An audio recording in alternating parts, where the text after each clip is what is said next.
Gracias por asistir a esta convocatoria, son ustedes muy amables. El tema de hoy va a ser muy interesante. Eh, yo creo que ya somos mayoría, sí, ¿verdad? También. Yo creo que ya iniciamos, ¿no? De una vez para el respeto a los asistentes y a nuestra ponente, ¿de acuerdo? Muy bien.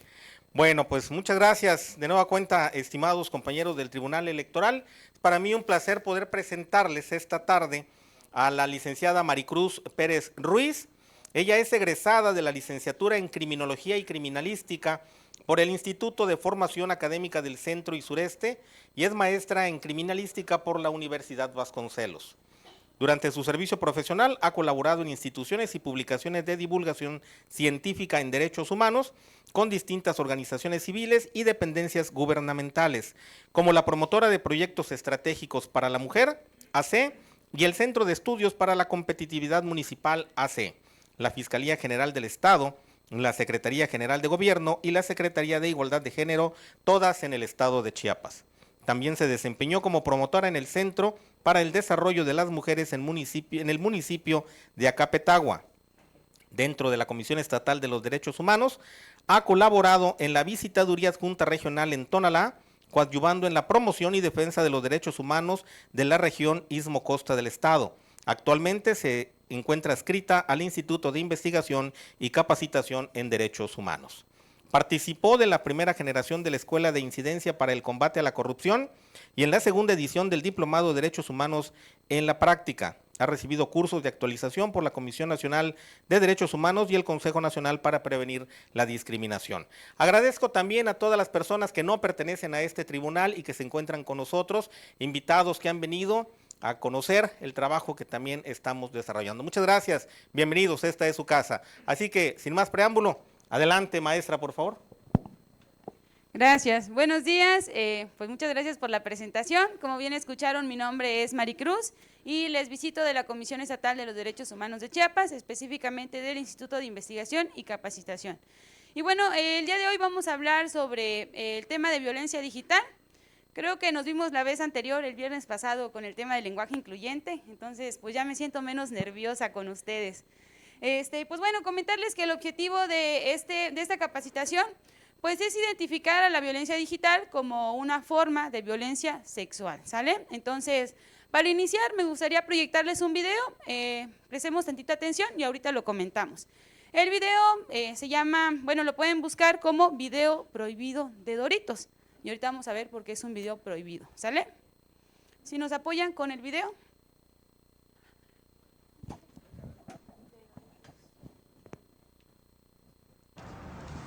Hola, buenos días, don Roque. Hola, ¿qué tal? ¿Me da la femenina de mayo, por favor? Con todo gusto. Pero no me digas don Roque. Mejor dime vaquero. ¿Vaquero? Vaquero.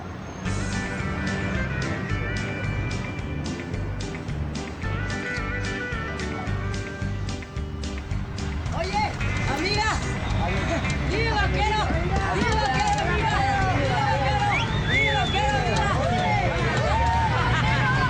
vaquero, amiga. ¡Hey! ¡Dime vaquero! ¡Dime vaquero! ¡Dime vaquero! Dime vaquero.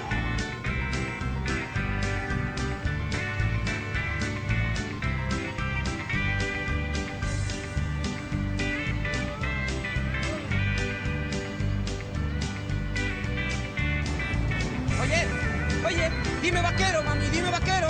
Dime vaquero. ¡Dime vaquero, dime vaquero! Dime vaquero, reina.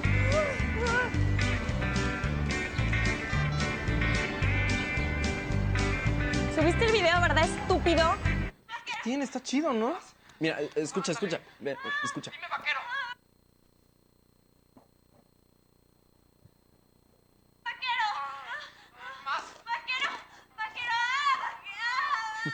¿Te oíste? Está bueno. Las cosas chidas, rólalas. Bien, ¿identificamos por qué es el video prohibido de Doritos? ¿Sí? ¿Por qué creen? A ver, una lluvia de ideas. ¿Por qué creen que es un video prohibido? Y que pues bueno, esto lo publicaron o lo hicieron así público en medios de difusión como en televisión, como en los años 2000, en donde pues como que todavía no teníamos tanto conocimiento de otras formas de violencia.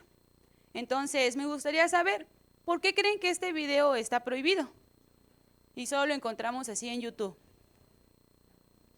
¿Qué pudieron ver en el video? Hay una situación de acoso, ¿verdad? De acoso sexual callejero. ¿Vimos quiénes participaron? Varias personas, entre ellas hasta las propias autoridades se prestaron, ¿no?, al acoso sexual callejero. ¿Quiénes más participaron en la situación de acoso? Vimos al señor de la tiendita, ¿no? Hasta una persona con discapacidad auditiva se prestó a una situación de acoso sexual callejero. También vimos por ahí a unos niños o adolescentes, ¿no?, que también pasaban ahí, pues acosando a la mujer. Pero principalmente, ¿cuál fue la situación por la cual se derivó el acoso sexual callejero?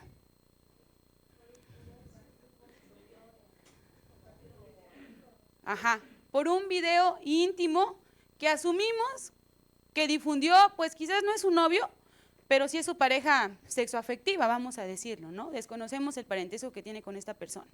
Entonces vemos que el hombre difunde un contenido íntimo en donde pues escucha que la muchacha dice la palabra dime vaquero y es por ello que la molestan en la calle, ¿no?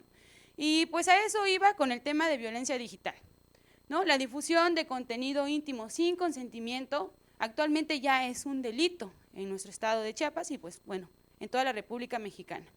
Y con ello quiero decirles que el problema no es tanto que se difunda en internet, el problema es las demás agresiones que conlleva que se difunda, se comparta un video o una fotografía íntima, ¿no?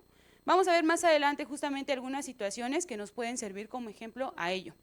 Y bueno, pasamos de diapositiva. Entonces, por eso es el video prohibido de Doritos, porque simbólicamente nos envía un mensaje. ¿Qué dice al final del video?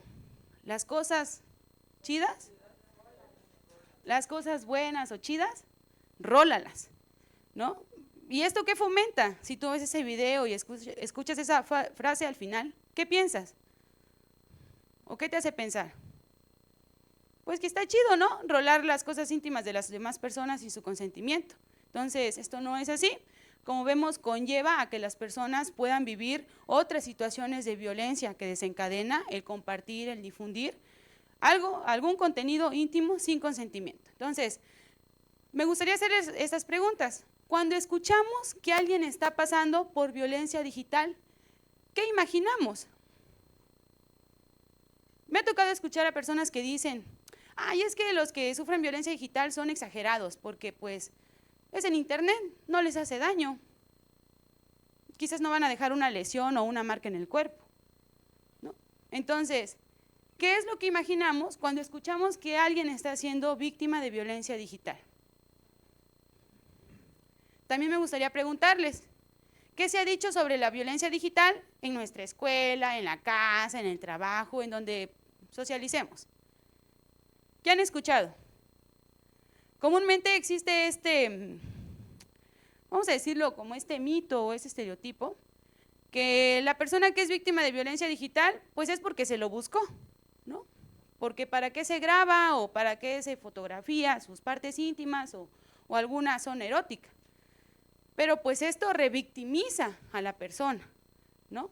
Imaginemos que en nuestro servicio público, en nuestro horario laboral, se acerca mi compañera o una persona que acudió a solicitar un servicio y me dice, oye, ¿tú sabrás a dónde me puedo dirigir? Porque, pues fíjate que están difundiendo fotos íntimas mías. Y te imaginas que tú como servidor público le dices, ay, pues es que tú te lo buscaste, pues por eso estás así, ¿no? Porque tú te tomaste fotos y videos. De inicio, pues esa no es una buena actuación de un servidor público, ¿no? De inicio. En segunda, estamos revictimizando pues a la persona que está acudiendo a solicitarnos ayuda, ¿no? Hace daño, transgrede muchos de sus derechos. Y bueno, me gustaría también preguntarles, ¿has conocido algún caso de violencia digital? Y cuando las personas se enteraron, ¿cómo reaccionaron? ¿Qué dijeron al respecto? ¿Alguien de aquí se ha enterado de algún caso? ¿Nadie? Comúnmente las personas que, bueno, sería como generalizarlo, pero pues estadísticamente las personas que llegan a vivir situaciones de violencia digital comúnmente son adolescentes y jóvenes, quienes mayormente lo sufren. Digo, todos podemos ser víctimas, todas las edades, todas las personas.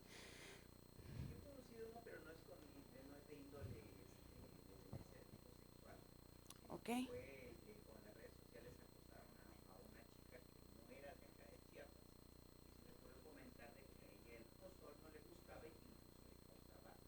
Ok.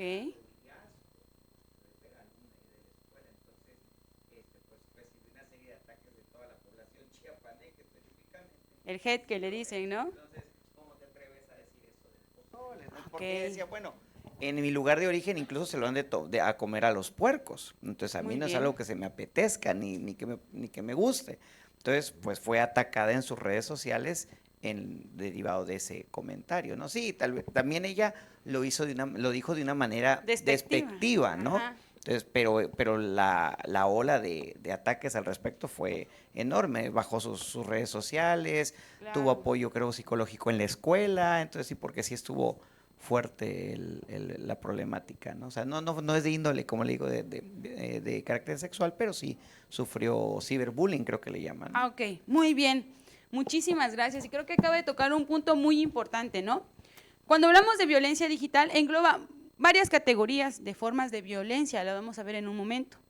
Hay una para mí como la más grave, que es la violencia sexual digital, también la vamos a ver en un ratito, pero sí, el bullying, las burlas, las amenazas a través de las tecnologías de la información y la comunicación también forman parte de la violencia digital y desencadenan grandes afectaciones en la víctima o quien las recibe. Como el ejemplo que nos comentaba aquí nuestro compañero, pues es cierto, hay personas que reciben hate por medio de redes sociales, pero también en la vida real. Y por eso dicen que la digitalidad es una extensión de la realidad. Porque incluso se ha convocado a grupos de personas a esperar a los culpables o a las víctimas, vamos a decir, afuera de su casa o afuera del lugar que concurren con el objetivo de agredirles física o verbalmente, ¿no? Vemos cómo, aunque está en la digitalidad, traspasa las pantallas y también se manifiesta en la realidad. Y bueno, pasamos a la siguiente, por favor. ¿Por qué es importante hablar sobre violencia digital? Específicamente en el ámbito sexual. Bueno, pues en el 2021, el 21.7% de la población usuaria de Internet vivió alguna situación de acoso cibernético.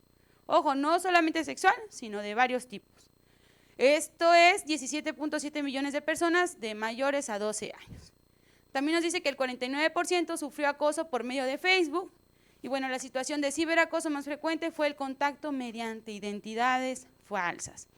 Y creo que de inicio es importante hablar cuál es el arma más grande que tiene la persona que te agrede a través de una computadora, de un celular, de una red social. ¿Cuál es el arma más grande que tiene una persona que te agrede por estos medios? ¿Cuál creen que es?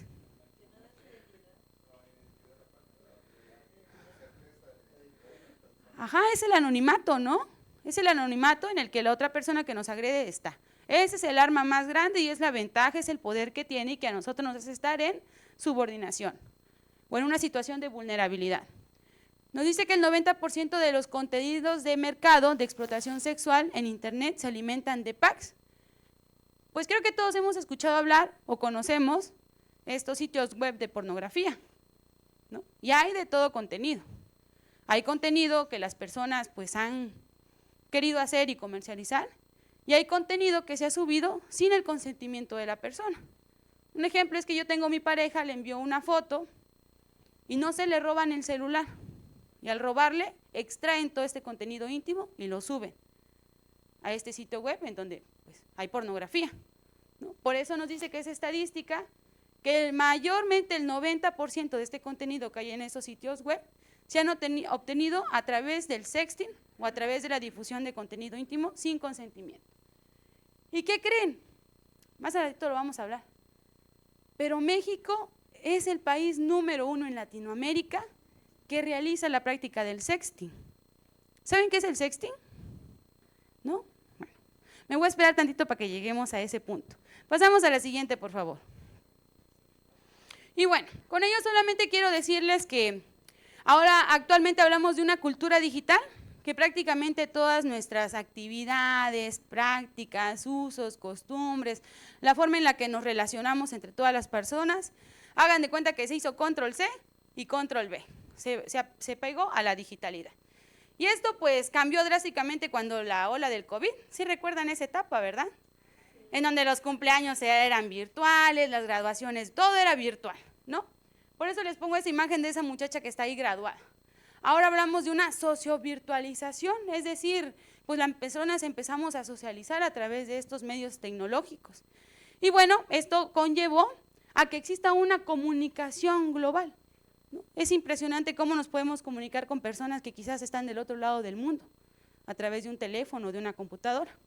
Sin embargo, esto acarrió un sinfín de problemas, porque en Internet no solamente habitan los jóvenes, también habitan niñas y niños, también personas adultas mayores. Y entonces es un tema generacional, imagínense, ¿no? Todos estamos ahí navegando en Internet, varias generaciones, y esto conlleva a que hayan distintas, ¿no?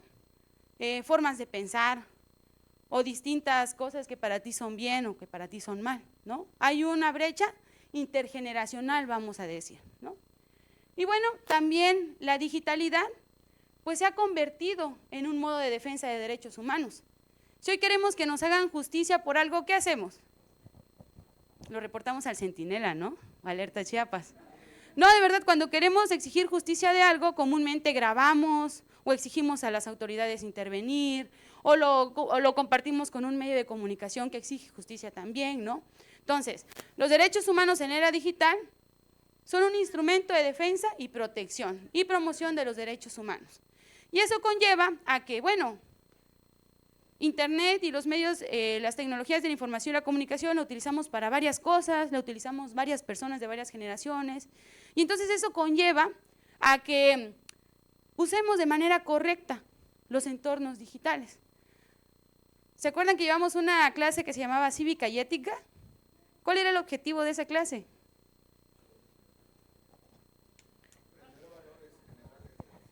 Aprender valores generales de la sociedad, ¿no? Entonces, también era una clase que nos enseñaba cómo debíamos comportarnos para poder convivir con los demás de manera armoniosa, ¿no? Y entonces dentro ya del tema digital hablamos sobre un civismo digital también, ¿no? Sobre ciertas normas que regulen las prácticas o la conducta que también tenemos en el entorno digital. Y bueno, pasamos a la siguiente, por favor. Y esto se los comento porque actualmente también hay una problemática con el uso constante de los dispositivos tecnológicos, ¿no? No sé si alguna vez han visto cómo los niños empiezan a tener como unas crisis de ansiedad cuando les quitan el dispositivo celular o la computadora, la tablet. ¿Los han visto? A mí me ha tocado más verlos en el colectivo, ¿no? Una vez venía un niño así diciéndole a su mamá que le diera el teléfono y la mamá se lo quitó, y el niño así se aventó y se puso sobre él y empezó a gritar y a llorar porque le quitaron el teléfono. Y justamente, ¿no? Pues las nuevas generaciones tienen un mayor contacto con lo digital, con el Internet, con las tecnologías, y entonces pues los estímulos que reciben a través de Internet y la interacción social que mantienen, pues esto llega a provocar conductas y sentimientos, ¿no? A través de lo digital. Y por eso les puse la imagen de unos emojis o de esas reacciones que luego hay en Facebook, ¿no? Porque realmente son una expresión de la persona en lo digital, ¿no? Y bueno, eso influye en el desarrollo cognitivo, afectivo y social de las personas. Y por eso pues, empezamos a encontrar más problemáticas con las nuevas generaciones, ¿no? Porque tenemos problemas en cómo entender cómo viven la vida digital, ¿no? Pasamos a la siguiente diapositiva, por favor. Y bueno, quiero comentarles que pues en Internet también tenemos derechos. ¿Qué derechos creen que tenemos en Internet? Ok.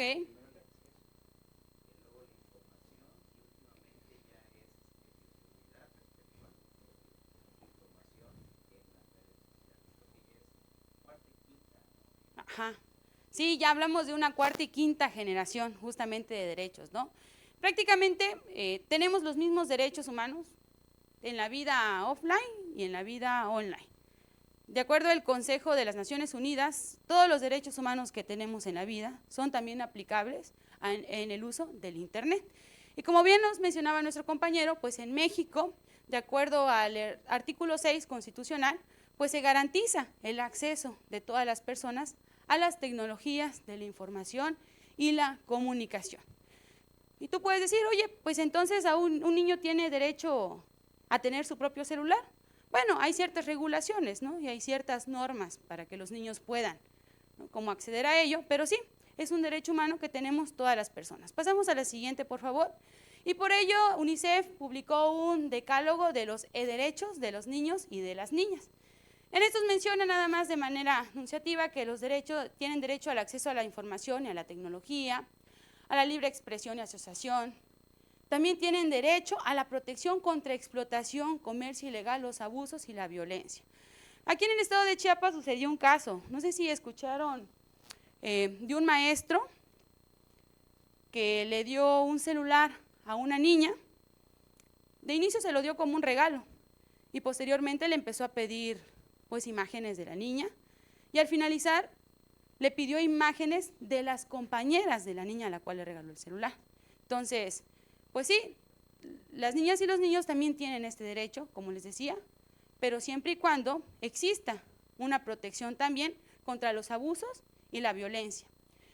También me gustaría comentarles que los niños también tienen derecho a la intimidad de las comunicaciones por medios electrónicos. Esto se lo comento por lo que vamos a ver en un momentito. Pasamos a la siguiente, por favor.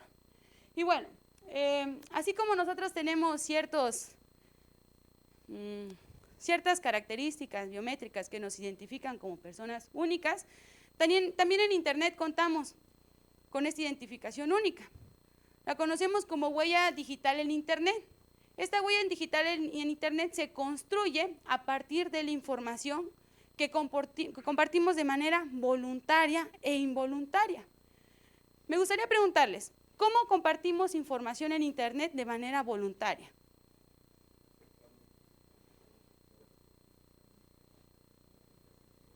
Ok. También cuando llena un formulario, ¿no? Creo que también de esa manera. Ajá. Comúnmente esas son las formas por las cuales compartimos información en Internet de manera voluntaria. Pero ahora bien, ¿cómo las compartimos de manera involuntaria?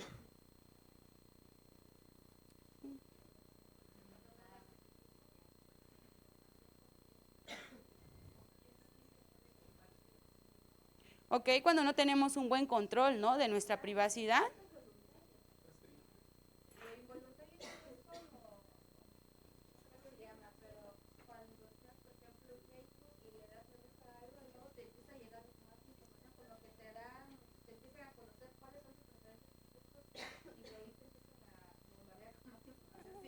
Ok, que a veces pensamos que nos leen la mente, ¿no?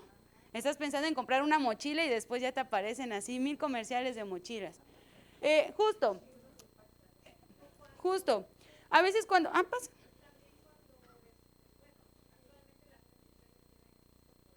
Uh-huh.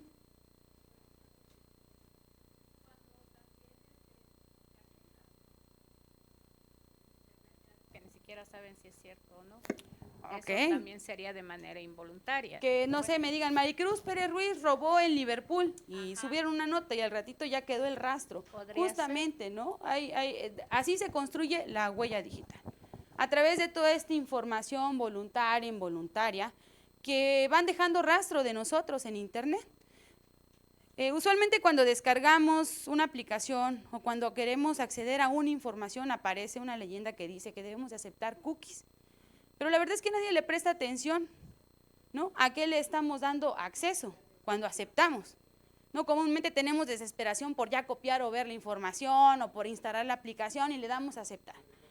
Pues bueno, de esta manera, ahí no sé si es voluntario o involuntario, también permitimos que tengan acceso a nuestra información. Y es que ahora nuestros datos personales también se han convertido en un producto lucrativo. Porque las empresas se venden justamente esta información, todos estos datos que vamos dejando a través de Internet, y es de ahí de donde obtienen nuestra información de manera involuntaria.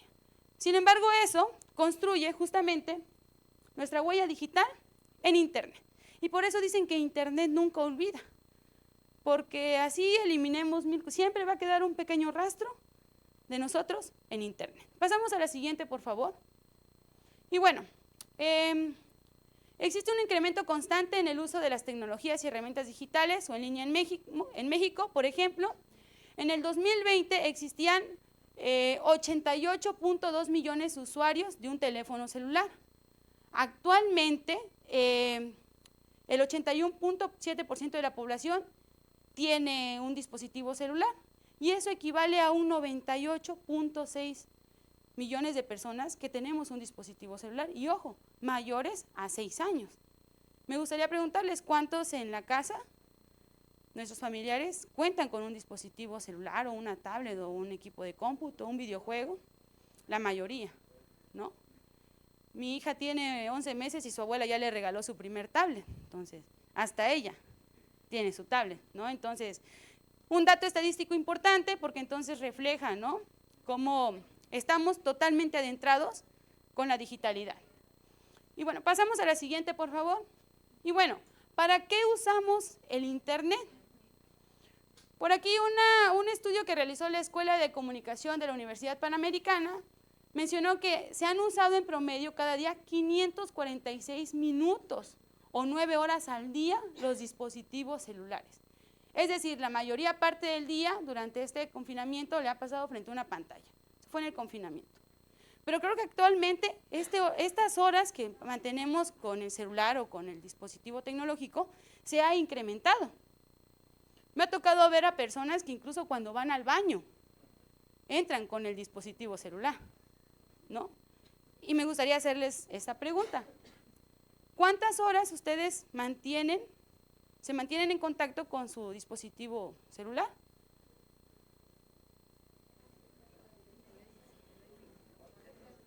Ajá. De hecho, nos notifica, ¿no?, cuántas horas y la mayor parte del día.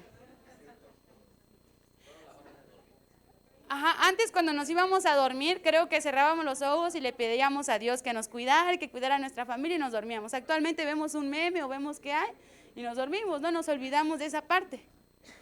Entonces, ajá. Entonces, ¿cuántas horas dormimos? Y el resto del día, ¿qué hacemos? ¿No? Entonces, realmente es un gran número de horas que nos pasamos con nuestro dispositivo celular. A veces hasta lo ponemos abajo de la almohada o al lado de nuestra cama, ¿no? Entonces, importante. ¿Para qué mayormente lo utilizamos? Por aquí en las estadísticas que podemos ver, pues la mayor parte lo utilizamos para el trabajo, pero principalmente para realizar mensajería, para mantenernos en contacto con otras personas. Pasamos a la siguiente, por favor. Por ello es que, si ya muchos de nuestros usos y costumbres han cambiado y se han aplicado a la digitalidad, pues también hay una cuestión que tiene que ver con las prácticas sexuales, ¿no?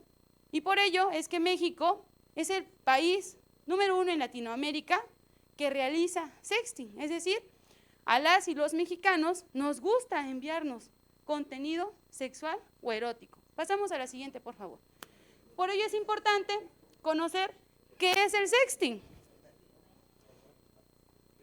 Quiero leerles el concepto de sexting. Dice que sexting es una actividad que consiste en el intercambio o envío de fotografías, videos, audios o mensajes de texto con contenido sexual o erótico a través de dispositivos digitales. ¿Por qué digitales? Porque almacenan, procesan y transmiten. Y bueno, utilizando principalmente aplicaciones como son las redes sociales o mensajería instantánea. El sexting no es algo nuevo, siempre ha existido. Ajá, pues se enviaban cartas, ¿no?, eróticas. No podías enviar una foto, quizás, bueno, cuando ya empezó el tema de las fotos ya adjuntaban fotografía, ¿no? Todo ha cambiado. Antes se enviaban cartas eróticas, ahora es sexting, pero sigue siendo lo mismo. Ahora bien, el sexting, compañeras y compañeros, hay muchas personas que lo criminalizan, ¿no? Y lo hacen ver como una práctica quizás ilegal o como una práctica mala o del demonio, pero no es así. Actualmente el sexting en materia de derechos humanos ya forma parte del sano desarrollo psicosexual. Entonces ya es una práctica considerada normal entre las personas. Ahora bien, me gustaría preguntarles, ¿pero creen que es sexting si yo tengo 30 años y me mensajeo de manera sexual o erótica con una persona de 16? Creo que ahí ya viene la problemática, ¿no? De inicio. Entonces, pasamos a la siguiente. Entonces, sexting es el envío de fotografías, videos, imágenes o audios con contenido sexual o erótico. ¿Bien? Pero ahora, para considerar que una práctica de sexting como tal, hay 3 características que la definen. De inicio, es una práctica que se realiza por personas mayores de 18 años. Oye, Mari, pero también los jóvenes lo realizan. Claro, ¿no? Creo que en un estudio que leí sobre violencia digital, la víctima más pequeña tenía 10 años. Imagínense, ¿no? Desde los 10 años, pues ya hay niñas y niños que realizan prácticas de sexting. Creo que aquí ya la cuestión viene en dónde están los papás y los derechos que mencionábamos antes, ¿no? Que también tienen los niños en el entorno digital y las niñas en el entorno digital. La segunda cuestión para identificar a una práctica como sexting es que el contenido audiovisual o texteado sea generado y enviado o producido por el emisor de manera voluntaria. No porque me dijo mi amiga o porque me dijo mi comadre que yo enviara la foto, no. Tiene que ser meramente voluntario, ¿no? Y tercero, debe existir el consentimiento por ambas partes, también de quien recibe el contenido. Porque te imaginas que yo le envío una imagen a una persona sin su consentimiento, ya no es una práctica de sexting, puede recaer en acoso sexual cibernético, ¿no? Entonces, vemos cómo el consentimiento es muy importante en esta cuestión del sexting. Pasamos a la siguiente, por favor. Y bueno, de acuerdo a SocialTIC, el sexting no es considerada como una práctica mala ni buena, pero sí es considerada como una práctica muy peligrosa, ¿no? Porque el contenido enviado, pues no sabemos cuál va a ser el destino como tal de ese contenido. Por la difusión masiva e incontrolable de la información. Y quiero recordarles un caso. ¿Recuerdan el caso de Sage? Sí, ¿verdad? Lo recordamos. Justo. Ese es un muy buen ejemplo para aterrizar el tema de sexting, ¿no?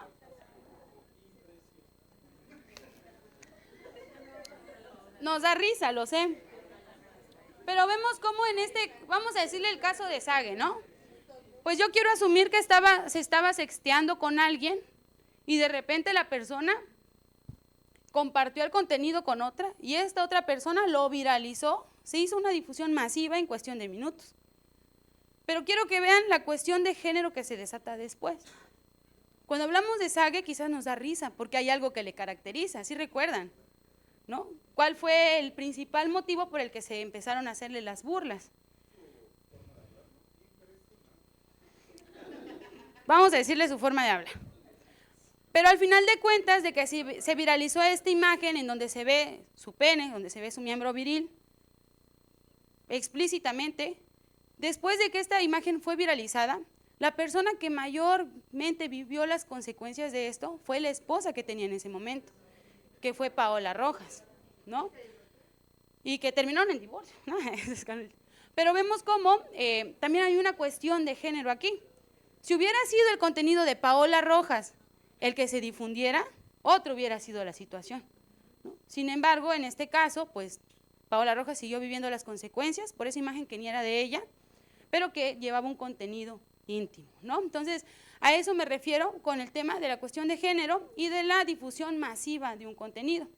Y bueno, ¿cuáles son los factores que influyen en la percepción del sexting? La educación y el contexto social machista, las aproximaciones moralistas y la educación afectivo-emocional deficiente. Pasamos a la siguiente, por favor. Bueno, por acá quiero ponerles un videíto también, que vamos a prestarle atención y vamos a comentarlo en un momentito. Si nos ponen ahí el de trata virtual, muy bien. lo podamos hacer más grande. Un segundito. ¿Le podemos regresar?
Bien, este es un caso real, ¿no? De una, como vieron, una persona que fue víctima de su hermano y de quien era su expareja, a quien pues la grababan dentro del baño, ¿no? La cámara la colocó su hermano y aparte de ello vendían su ropa interior por internet.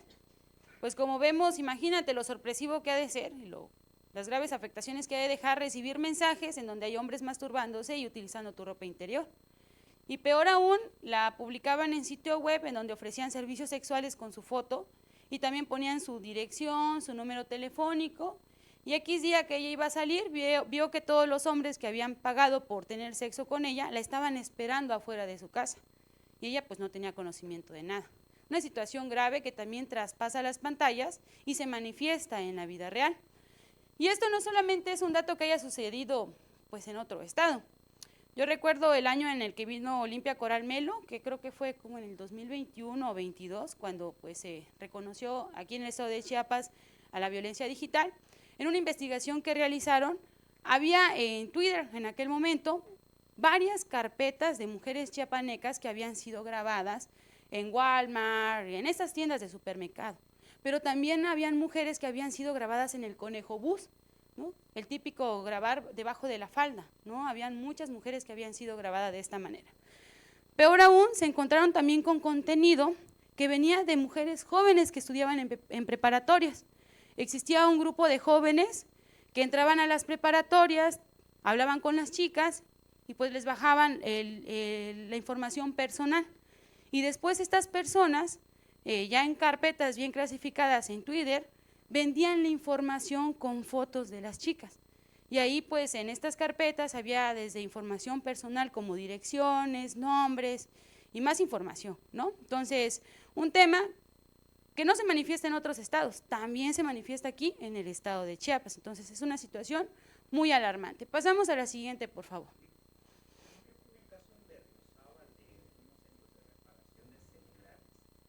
Ok.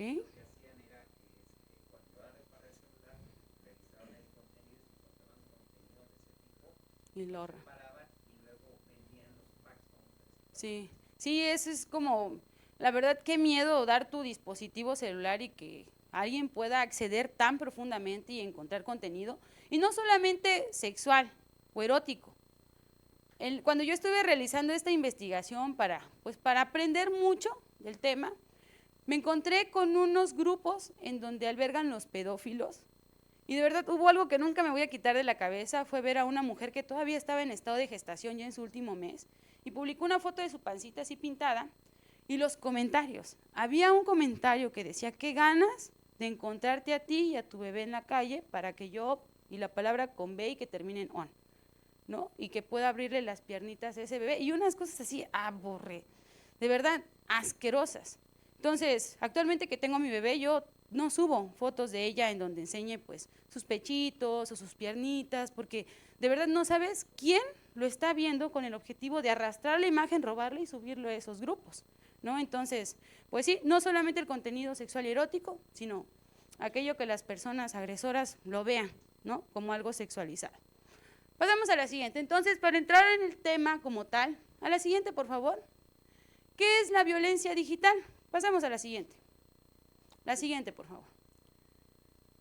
Bueno, nada más para comentarles que Chiapas registró 19.3% en la población de 12 años y más que vivió ciberacoso en el último año, una cifra que pues supera el porcentaje registrado en la Ciudad de México, que fue de 16.2%, imagínense, ¿no? Las niñas chiapanecas viven mayores situaciones de acoso que otras ciudades más grandes. Y bueno, pero como tal, ¿qué es la violencia digital? Como tal, la violencia digital son todas aquellas conductas con expresiones agresivas, violentas o amenazantes que se cometen a través de cualquier medio digital o tecnología de la información y la comunicación, que dañan principalmente la dignidad de las personas y que conlleva ser víctima de diversos tipos de violencia y o conductas delictivas, como el video del inicio, ¿no? Que por un video que difundieron de ella, vivió otras formas de violencia ya en la vida física.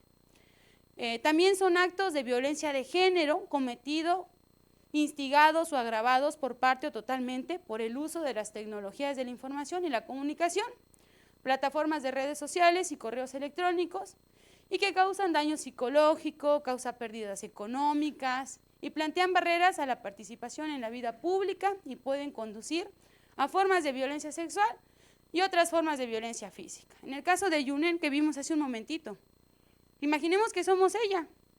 Yo la verdad me iría de vivir de esa casa y eso genera un gasto económico. Aparte de las afectaciones psicológicas, ya ni hablamos, ¿no? Y la vulneración de derechos, yo ya no quería salir a la calle, ¿no? Entonces vemos cómo transgrede esferas de derechos. Pasamos a la siguiente, por favor. Eso está reconocido también dentro de la Ley General de Acceso a una Vida Libre de Violencias, que como tal menciona que la violencia digital es toda acción dolosa realizada mediante el uso de las tecnologías de la información y la comunicación, por las que se exponga, distribuya, difunda, exhiba, transmita, comercialice, oferte, intercambie o comparta. Imagínense, es grande, ¿no?, este concepto. Contenido íntimo, sexual de una persona sin su consentimiento, sin su aprobación o sin su autorización, y que le cause daño psicológico y que afecte otros ámbitos de la vida. Pasamos a la siguiente, por favor. Y por aquí les quiero poner este caso que sucedió en Honduras. La chica que vemos ahí en pantalla es una víctima de violencia digital. Y les leo la nota. Dice, jovencita y su padre se quitan la vida tras sufrir acoso en redes sociales. Pablo N., de 48 años de edad, acabó con su vida este martes al ingerir una porción de gramoxone a un lado de la tumba de su hija, Lexi, quien también se quitó la vida hace una semana. De manera extraoficial, se conoció que el adolescente acabó con su vida por la vía de asfixia mecánica, luego de que supuestos compañeros de clase circularan en redes sociales fotos y videos íntimos de la jovencita, ¿no? Situación terrible. Imagínense, Lexi se privó de la vida justamente porque habían difundido contenido íntimo de ella. Y al no saber qué hacer, al no saber pues cómo iba a sobrellevar la situación, terminó quitándose la vida y pues como ven a la semana también el padre se quita la vida sobre la tumba de Lexi. Entonces la violencia digital daña y daña muy grave, destruye incluso familias. Pasamos a la siguiente. Ok. Dentro de los tipos de violencia digital, habíamos comentado que no solo existen los sexuales, sino de otro tipo. Rápidamente vamos a mencionarlos. Existe el acceso no autorizado, es decir, la intervención y el control de acceso. Este es un ataque a las cuentas o dispositivos de una persona de forma no autorizada. Puede implicar la obtención y autorización de información y o restricción de acceso. ¿Cuáles son sus formas de ataque? Cuando nos roban la contraseña, o cuando nos instalan programas espías, cuando también hay un robo de equipo o cuando existe un bloqueo de acceso propio, incluso cuando infectamos nuestro propio celular a través del phishing. ¿Sí saben qué es el phishing? Vamos a decir lo que es como este virus que se instala en nuestro teléfono cuando hacemos clic pues a enlaces que nos llegan a veces hasta por WhatsApp o redes sociales. Cuando te dicen, gobierno está regalando 500,000 pesos, haz clic aquí para saber cómo, y vas tú y le das clic. No, de esa forma ya estamos accediendo, estamos permitiendo y podemos ser víctimas de este tipo de violencia, ¿sale? Evitemos compartirlos. También el control y manipulación de la información. Este es el robo u obtención de información que puede implicar la pérdida del control sobre este y cualquier intento de modificación no consentida con un fin determinado. Un ejemplo es el uso o falsificación de la identidad de una persona sin su consentimiento. Me hackearon mi cuenta de Facebook, ¿no? Puede ser una situación de estas. Pasamos a la siguiente. Monitoreo y acecho, que es la vigilancia constante hacia la vida de una persona, ya sea de manera pública o privada, ¿no? Con el objetivo de encontrarme con ella o con él como si fuese casualidad, ¿no? Imaginemos que pues publicamos a cada rato dónde estamos, con quiénes estamos, ¿no? Y hay una persona que nos está monitoreando o acechando. Expresiones discriminatorias, que son estos discursos que reflejan patrones culturales que asignan un rol secundario. Creo que el viernes pasado que hablamos sobre el lenguaje incluyente, hablábamos sobre una de las personas que ha recibido pues actualmente muchas expresiones discriminatorias, Yalitza Aparicio. ¿Sí la conocen? Le han dicho de 1000 cosas, porque es una persona de Oaxaca, es una persona que pues ha triunfado en otros países, en un ámbito en el que comúnmente no triunfan los mexicanos y demás, ¿no? Entonces, a eso nos referimos con expresiones discriminatorias. Pasamos a la siguiente. El acoso. Las conductas de carácter reiterado y no solicitado hacia una persona que resultan molestas, perturbadoras o intimidantes. También la suplantación y robo de identidad, ¿no? Que es cuando una persona usa o falsifica la identidad de otra persona sin su consentimiento. Pasamos a la siguiente, por favor. Las amenazas, ¿no? Que son expresiones y contenido en tono violento, lascivo o agresivo. La extorsión, que es obligar a una persona, ¿no? A seguir la voluntad o las peticiones de un tercero, y el desprestigio, como mencionábamos, que también forma parte de la huella digital de las personas, que es descalificar o dañar o perjuicio de la trayectoria, credibilidad de una persona. Pasamos a la siguiente, por favor. La difusión de información personal o íntima sin consentimiento. ¿Cómo qué información personal se puede divulgar mía sin mi consentimiento? Mi condición de salud, mi estado civil, mi identidad de género, mi orientación sexual, ¿no?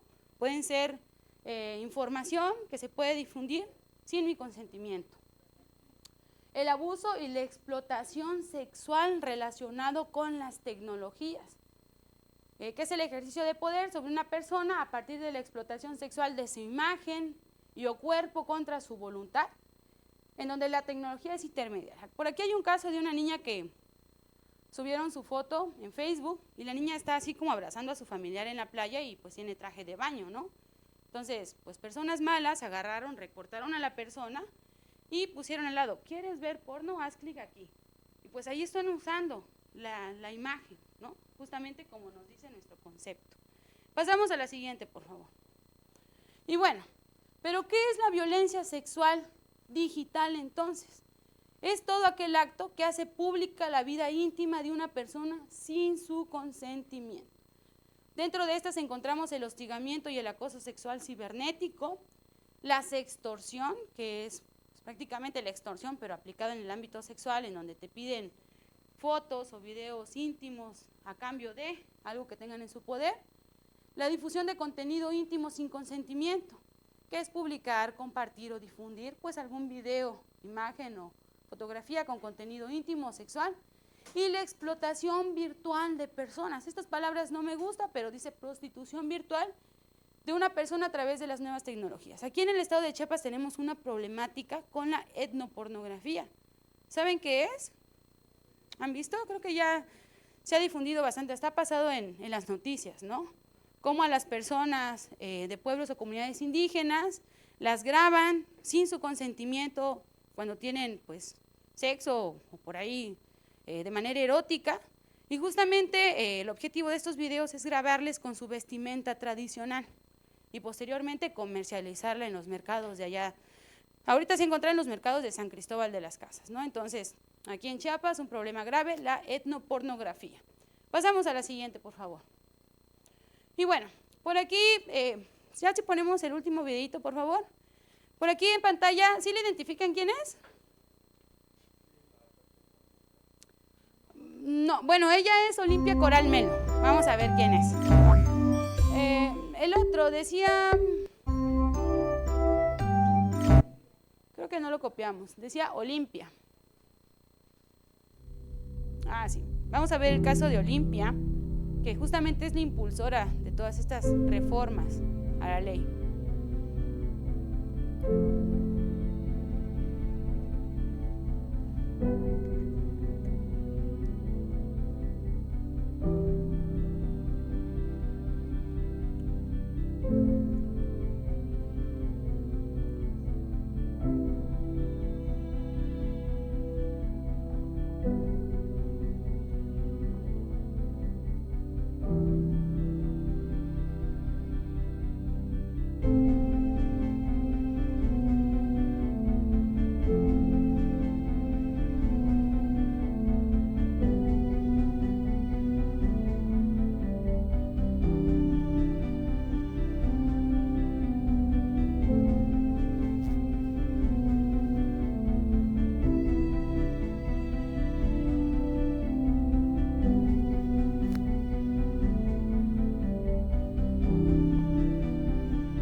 caso que acaban de ver justamente es el caso que vivió Olimpia Coral Melo, que fue la fundadora del Frente Nacional de la Sororidad, que son pues este colectivo, esta asociación, que han impulsado en todos los estados de la República Mexicana, incluso a nivel internacional, pues el reconocimiento de la violencia digital como una forma de violencia sexual. Y pues eso ha conllevado y impactado en los códigos penales pues de todos los estados de la República Mexicana. Y en una entrevista que le realizaron al respecto de lo que vivió, ella mencionó que cada like a esas publicaciones que realizan con contenido íntimo o sexual es una agresión y que cada me gusta es un golpe. También menciona que cada vez que alguien comparte contenido íntimo de una persona que no lo permitió, es como una violación, ¿no? Un posicionamiento fuerte, pero que realmente habla de una realidad, ¿no? Pues sí, es como una violación el compartir el contenido íntimo o sexual de una persona sin su consentimiento. Pasamos a la siguiente, por favor. Y pues bueno, dentro de un estudio que realizó el Frente Nacional para la Sororidad, por ahí habían unas estadísticas interesantes en donde las mujeres jóvenes de entre 18 y 30 años son las más vulnerables a los espacios digitales. Digo, todas las personas podemos ser víctimas, también los hombres, también las mujeres, de cualquier edad. El 70% de las agresiones son cometidas, por personas conocidas, por las sobrevivientes, y el 30% por desconocidas. En el primer caso, pues parece que era su pareja sexual afectiva el que difundió el contenido. En el segundo caso, fue el hermano y el exnovio. Y en el caso que acabamos de ver, fue el amigo el que difundió a su compañero de trabajo. Entonces vemos cómo esta estadística parece un tanto cierta. Nos dice que hay 3 perfiles principales de mujeres que viven esta forma de violencia. Las mujeres que viven en una relación íntima de violencia, también las mujeres con perfiles profesionales y también las mujeres sobrevivientes de violencia física o sexual. ¿No? Cuando hay campañas electorales o cualquier proceso electoral, siempre surgen, ¿no?, como estas cuestiones, ¿no?, de tratar de desprestigiar a la persona difundiendo algún contenido sexual o erótico, ¿no? Pasamos a la siguiente, por favor. Y bueno, el Frente Nacional de la Sororidad también publicó un violentómetro virtual, que es como el violentómetro que ya conocemos, para medir la escalada de la violencia contra la mujer. Y este violentómetro virtual inicia desde la exclusión virtual, los insultos, las violaciones de datos y personales, hasta escalar a su mayor nivel, que es la trata virtual de personas. Pasamos a la siguiente, por favor. Y bueno, dentro del Código Penal del Estado de Chiapas, pues ya hay varias conductas que se sancionan. Por aquí encontramos el hostigamiento sexual, que también engloba a la persona que grabe o fotografíe a cualquier persona sin su consentimiento, ¿no? Si nosotros pensamos que ir en el colectivo y grabarle las piernas a una mujer es normal, no va a pasar nada, no. Esa es una conducta que también puede ser acreedora de una sanción. Es hostigamiento sexual. Pasamos a la siguiente. También encontramos en el artículo 38 ter el acoso sexual a menores de 18 años a través de medios electrónicos, conocido como grooming, ¿no? Aquel adulto que se hace pasar como niño para contactar o para obtener información de un menor de 18 años. Pasamos a la siguiente, por favor. Pornografía infantil, ¿no?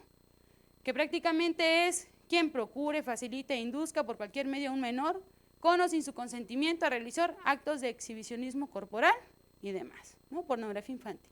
Pasamos a la siguiente, por favor. Y aquí tenemos a un influencer que fue, no sé si fue vinculada a proceso o la sentenciaron, a Yostop, ¿sí? Estuvo, ¿no? ¿Sí recuerdan qué pasó con Yostop o qué hizo para que la metieran a Santa Marta? Por aquí está, no lo alcanzan a ver, pero durante un video de esos que hacía en YouTube, revictimizó a una mujer que vivió violencia sexual y que fue grabada.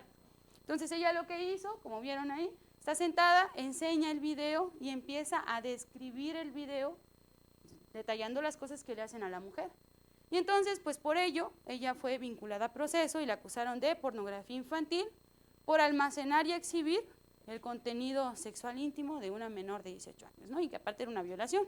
Entonces, por eso Yostop fue vinculada a proceso y estuvo un buen tiempo ahí en Santa Marta, ¿no? Entonces, si de repente en WhatsApp estamos en grupos en donde hay gente que envía pornografía, no la almacenemos, la eliminamos, salgamos de esos grupos porque podemos meternos en un gran problema. También esos stickers en donde hay cuerpos de niños, en donde hay zonas sexuales, también puede ser motivo a que recibamos una sanción. Entonces, aquellas cosas bonitas que son memes y stickers, que de repente parecen burla, no, también pueden manifestarse como un problema. Pasamos a la siguiente. Y bueno, por aquí está, vamos a decir, el reconocimiento a la sanción a quienes difunden contenido íntimo sexual. Lo vamos a encontrar en el artículo 343 que dice: comete el delito contra la privacidad sexual quien o quienes publiquen, difundan o comparten a través de cualquier medio electrónico imágenes, audios o videos sobre la vida sexual de una persona sin su consentimiento. La sanción puede ser de 2 a 4 años de prisión y sanciones. ¿Sale? Pasamos a la siguiente. Y bueno, ¿quiénes formamos parte de esta cadena de producción de contenidos sexuales cibernéticas? De inicio, formamos parte de esta cadena quienes producimos el contenido. La pareja o cualquier persona que en uso de sus derechos sexuales y en su intimidad y privacidad realizó el contenido. También quien lo hace público, es decir, quien por algún motivo lo tiene en su poder, quien lo sube a la web, ¿no? Administradores de espacios virtuales o cualquier persona. Y por último, quien lo baja de la web, lo solicita o lo distribuye abiertamente, que somos las personas usuarias de Internet que descargamos este contenido, o por lo menos lo consumimos. Pasamos a la siguiente. Y bueno, ¿cómo afecta la violencia digital a nuestros derechos humanos? Creo que ya lo comentamos, ¿no? Afecta a la intimidad y a la privacidad, a la libertad de expresión, opinión, al acceso a la justicia y a la libertad y seguridad. Y por aquí les puse una infografía que me gustó mucho que dice: no publiques fotos de tus hijos en redes sociales porque en él albergan un sinfín de agresores que solo esperan obtener este contenido para morbosear, sexualizar y mil cosas. Pasamos a la siguiente, por favor. Y bueno, ya estamos por terminar. ¿Cuándo sufrimos violencia digital? Cuando te mandan mensajes ofensivos, incómodos, amenazantes, de manera reiterada, sin nuestro consentimiento. También cuando roban nuestra identidad digital con fines lucrativos, cuando violan nuestra privacidad y comparten videos o fotos íntimos sin nuestro consentimiento, y cuando usan nuestros datos personales para promocionar contenido pornográfico o fomentar la trata de personas en Internet. Pasamos a la siguiente. Y bueno, somos un agresor digital cuando, a pesar de que nuestros mensajes son ignorados, insistimos hasta llegar al acoso, cuando revisamos mensajes y no permitimos tener privacidad a la otra persona, cuando utilizamos las nuevas tecnologías para tener vigilada a nuestra pareja también, forma parte de la agresión digital, y cuando convocamos a crear grupos en redes sociales para desprestigiar o para amenazar a las personas. Pasamos a la siguiente. Y bueno, somos cómplices de esta violencia cuando culpamos a la persona que es víctima, ¿no? Cuando decimos, es que es tu culpa, ¿para qué te dejaste grabar o para qué te tomaste fotos? Formamos parte de la complicidad. Cuando me burlo del acoso también, cuando distribuyo contenido íntimo, cuando no denuncio o freno el acoso y cuando también convoco a esos grupos para molestar. Y bueno, ya pasamos a la última. Bueno, con esto terminaríamos la plática del día de hoy, así que me gustaría preguntarles, ¿qué piensan ahora entonces al respecto de la violencia digital? ¿Qué les pareció? ¿Qué piensan? ¿Nada? ¿Alguna pregunta? Ya el maestro Armando. Voy para allá.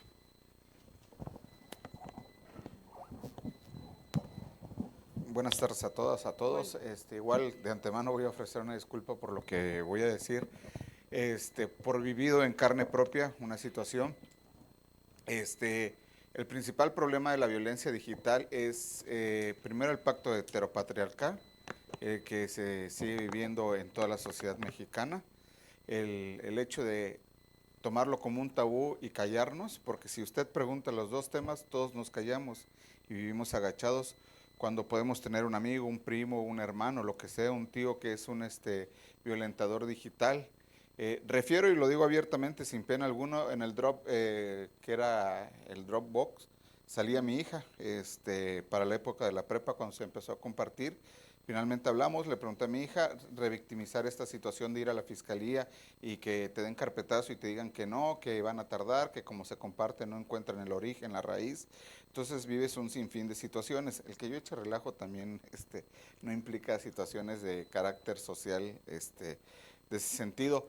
Le pregunté a mi hija y me dijo, no papá, usaron un cuerpo parecido al mío, nunca he compartido, puedes ver, revisar mis cosas y usaron mi foto. ¿Qué pasa con lo que digo o a la situación que voy? Es el Dropbox, lo compartieron en varios grupos en donde yo estaba y les dije, carnales, ahí está mi hija y hay otras mujeres que pueden ser también sus sobrinas, hermanas. El hecho es que cualquier mujer puede ser violentada, ¿no? Pero el punto neurálgico al que voy es el silencio que cometemos y la revictimización que le damos a las mujeres en cualquier parte del país o del mundo. Eso es lo que siento que todavía nos afecta, no tener el valor, el de que es tu hermano, es que es tu primo, es que es tu tío, es tu papá.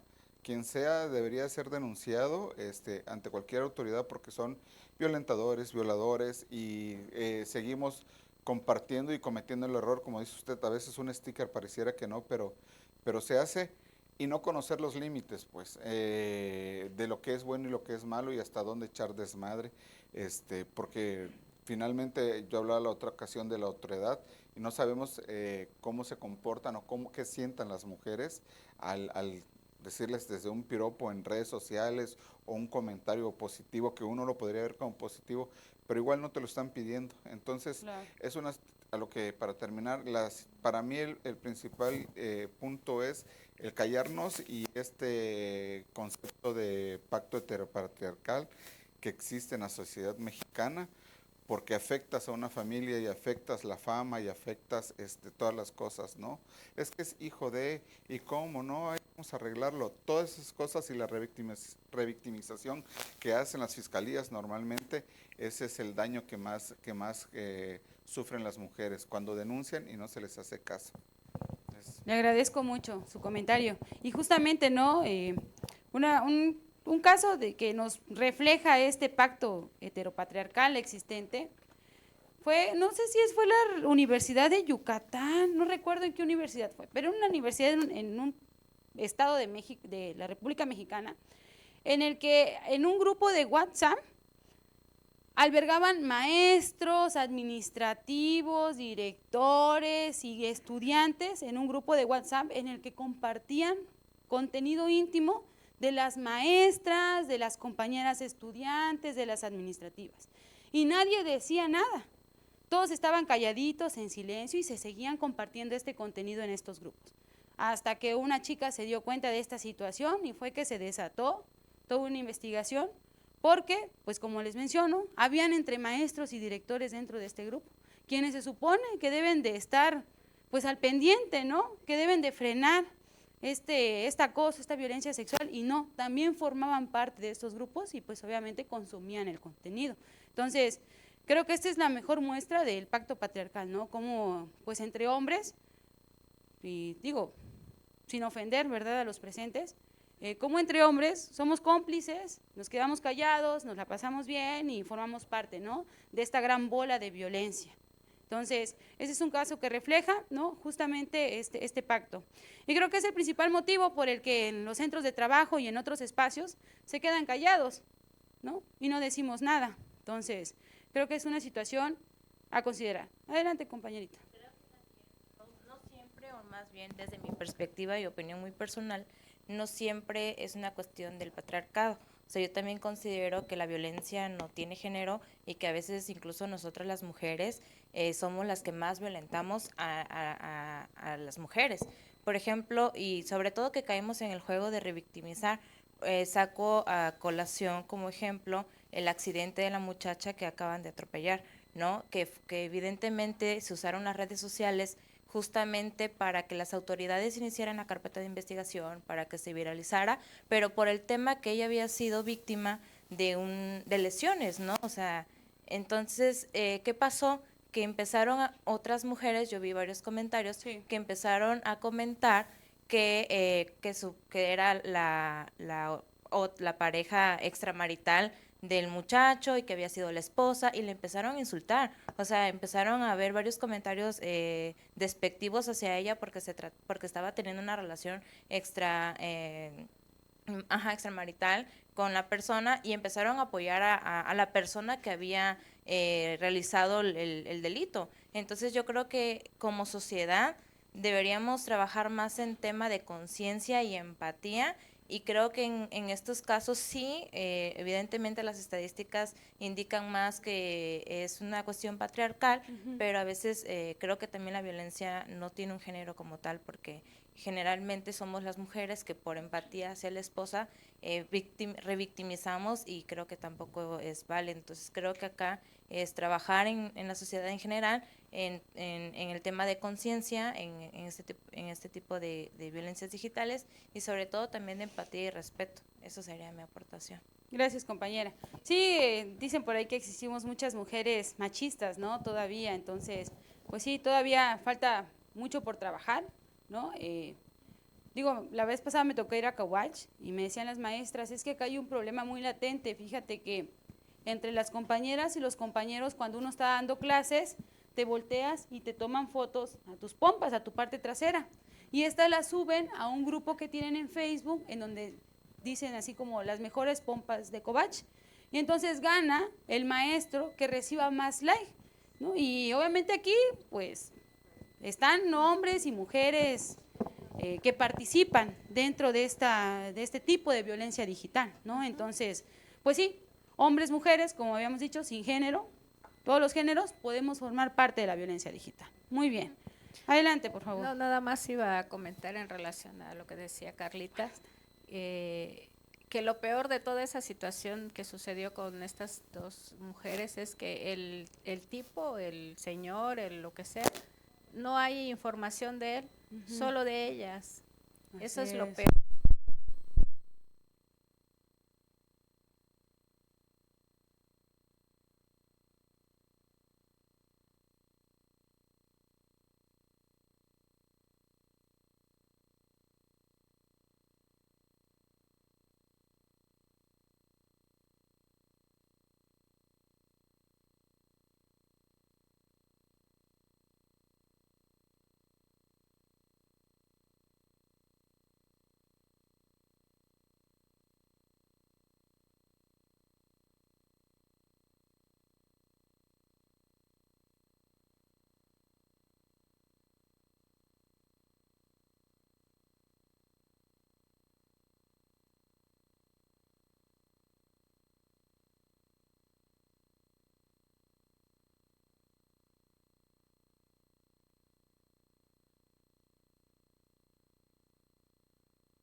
un grupo de religiosos fueron allá con su van a vender artículos religiosos y alguien difundió que eran secuestradores. Y al ratito toda la población fue, los violentó, los torturó y después terminaron privando de la vida a estas personas. Como un mensaje sin fundamento alertó a todos y fueron y violentaron al grupo de religiosos y los terminaron matando, pues, ¿no? Entonces, seamos muy conscientes con el uso de la información y también principalmente con el uso de los dispositivos que tenemos, porque es fácil enviar un mensaje.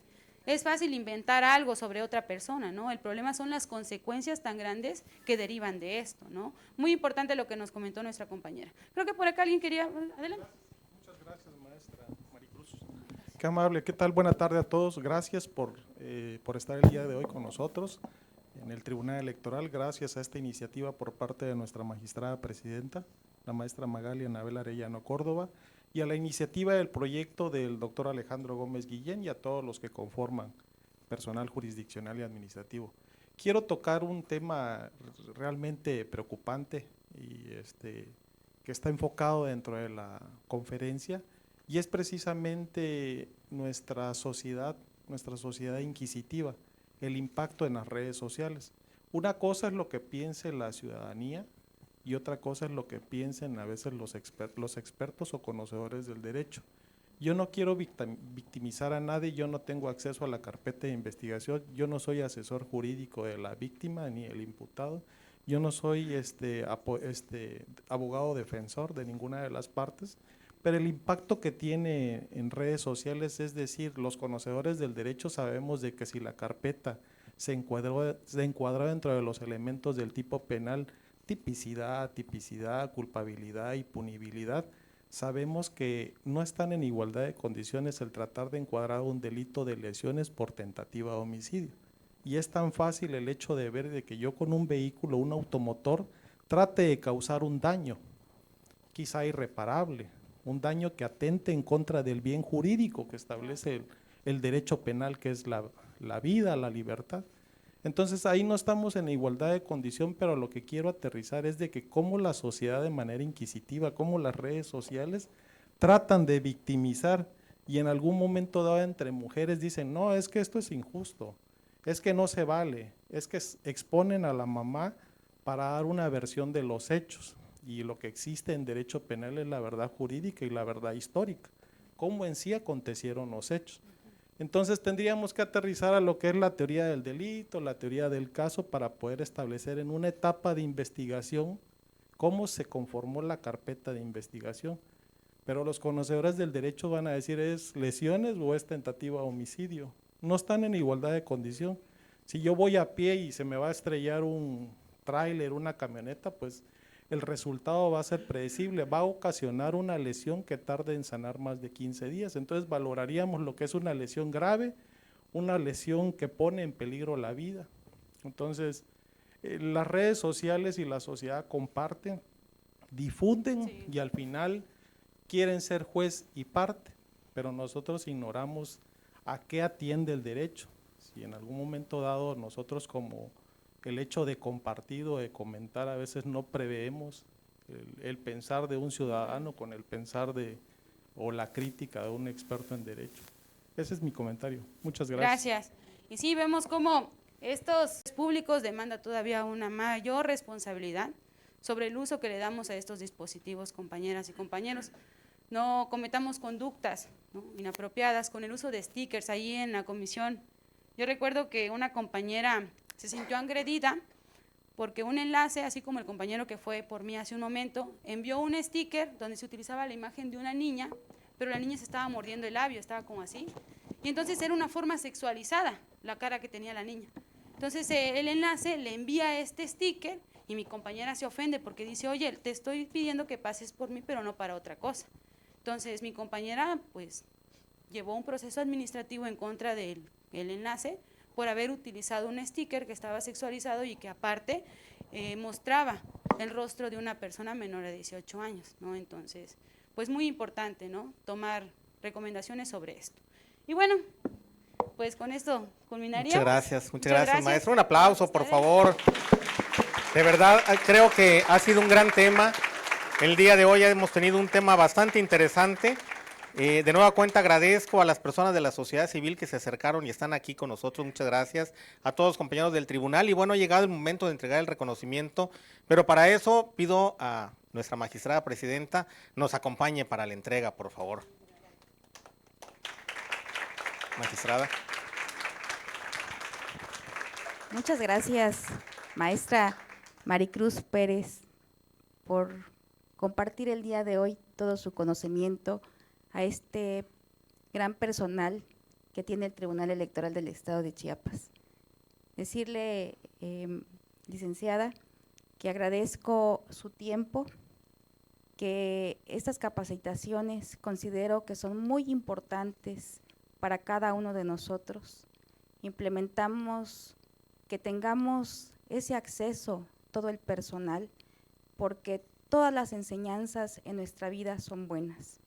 Yo quiero agradecer al personal del tribunal también por su tiempo. Yo sé que algunos tienen trabajo, algunas personas están más ocupadas, pero también les pido que tomen a bien y que sobre todo lo aprovechen, porque es una gran responsabilidad el que cada día nosotros nos capacitemos más y que no solo tengamos el conocimiento de algunas materias.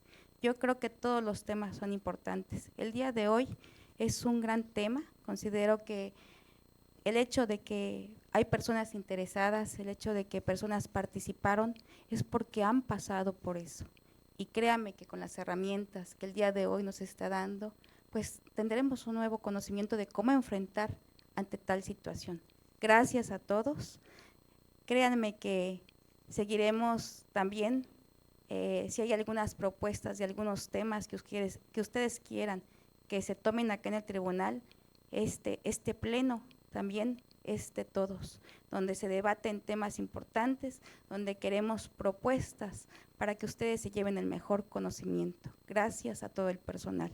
Y con mucho gusto y con mucho cariño procedo a entregarle, licenciada Maricruz, el presente reconocimiento, el cual a la letra dice: el Tribunal Electoral del Estado de Chiapas otorga el presente reconocimiento a Maricruz Pérez Ruiz por haber impartido el curso Violencia Digital, Tuxtla Gutiérrez, Chiapas, a 21 de agosto de 2025. Muchas gracias y muchas felicidades. Muchas gracias.